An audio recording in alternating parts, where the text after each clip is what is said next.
আবারও মধ্যপ্রাচ্যে নিজেদের সামরিক সক্ষমতার শক্তিশালী উপস্থিতি জানান দিল ইরান। গেল শনিবার ইসরায়েলি ভূখণ্ড লক্ষ্য করে ৩ শতাধিক ড্রোন ও ক্ষেপণাস্ত্রের জবাবে নিজেদের মুখ রক্ষায় শুক্রবার পাল্টা হামলা চালালেও সুবিধা করে উঠতে পারেন ইসরায়েল। বরং ইরানের আকাশে তেল আবিবের পাঠানো প্রতিটি সামরিক ড্রোনই গুঁড়িয়ে দিয়েছে আকাশ প্রতিরক্ষা ব্যবস্থা। ঠিক কী কারণে ইরানের কাছে মুখ থুবড়ে পড়ল ইসরায়েলি সামরিক সক্ষমতা? বিস্তারিত ডেস্ক রিপোর্টে।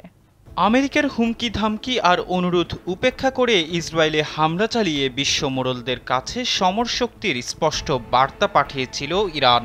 তেহরানের ওই হামলার পাল্টা জবাব দেওয়া নিয়ে দ্বন্দ্বে জড়ায় ইসরায়েল ও তার পশ্চিমা মিত্ররা।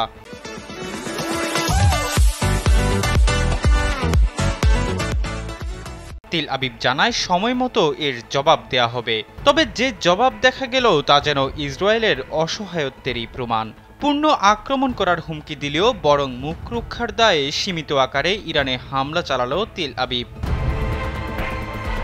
শুক্রবার ইরানের পরমাণু স্থাপনা সমৃদ্ধ ইস্পাহান প্রদেশে বেশ কয়েকটি ড্রোন পাঠায় তেল আবিব, যার প্রতিটি তাৎক্ষণিকভাবে ধ্বংস করা হয় ইরানের আকাশ প্রতিরক্ষা ব্যবস্থার মাধ্যমে। ইরান জানায় তার ভূখণ্ডে যে কোনো হামলার প্রতিক্রিয়া হবে বেশ ভয়াবহ ও শোচনীয়। এমন হুমকির জেরে ইসরায়েলকে পাল্টা প্রতিক্রিয়া দেখাতে নিষেধ করা হয় পশ্চিমা মিত্রদের পক্ষ থেকে। অভ্যন্তরীণ অচলাবস্থা ও গাজা যুদ্ধ নিয়ে টালমাটাল নেতানিয়াহু মুখ রক্ষার দায় সেই অনুরোধ উপেক্ষা করলেও ভীত ছিলেন ইরানের প্রতিক্রিয়া নিয়ে। তাই সামান্য কয়েকটি ড্রোন হামলা করেই দেখাতে চাইলেন ইসরায়েল মোটেও ভীত নয়। বিশ্লেষকরা বলছেন, আঞ্চলিক সংঘাত বৃদ্ধির শঙ্কায় কড়া কোনো প্রতিক্রিয়া দেখানোর সাহস পায়নি তেল আবিব।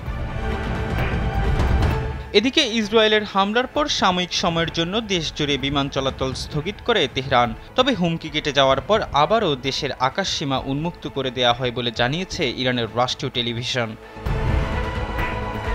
তবে ইসরায়েলের হামলা সীমিত আকারে হলেও এখনও আঞ্চলিক সংঘাত শুরুর শঙ্কা কেটে যায়নি বলে মনে করছেন বিশ্লেষকরা। তাদের মতে এখন দুটি বিষয়ের উপর নির্ভর করছে সবকিছু। প্রথমত, ইসরায়েলের প্রতিক্রিয়ার মাত্রা আর বৃদ্ধি না পেয়ে যদি এখানেই শেষ হয় তাহলে হয়তো পরিস্থিতি স্বাভাবিক থাকবে। দ্বিতীয়ত, এই হামলার জবাবে তেহরান যদি আবারও পাল্টা আক্রমণ না করে তাহলে সংঘাত বৃদ্ধির কোনো সম্ভাবনাই নেই। এহসান আব্দুল্লাহ, কালবেলা ডেস্ক।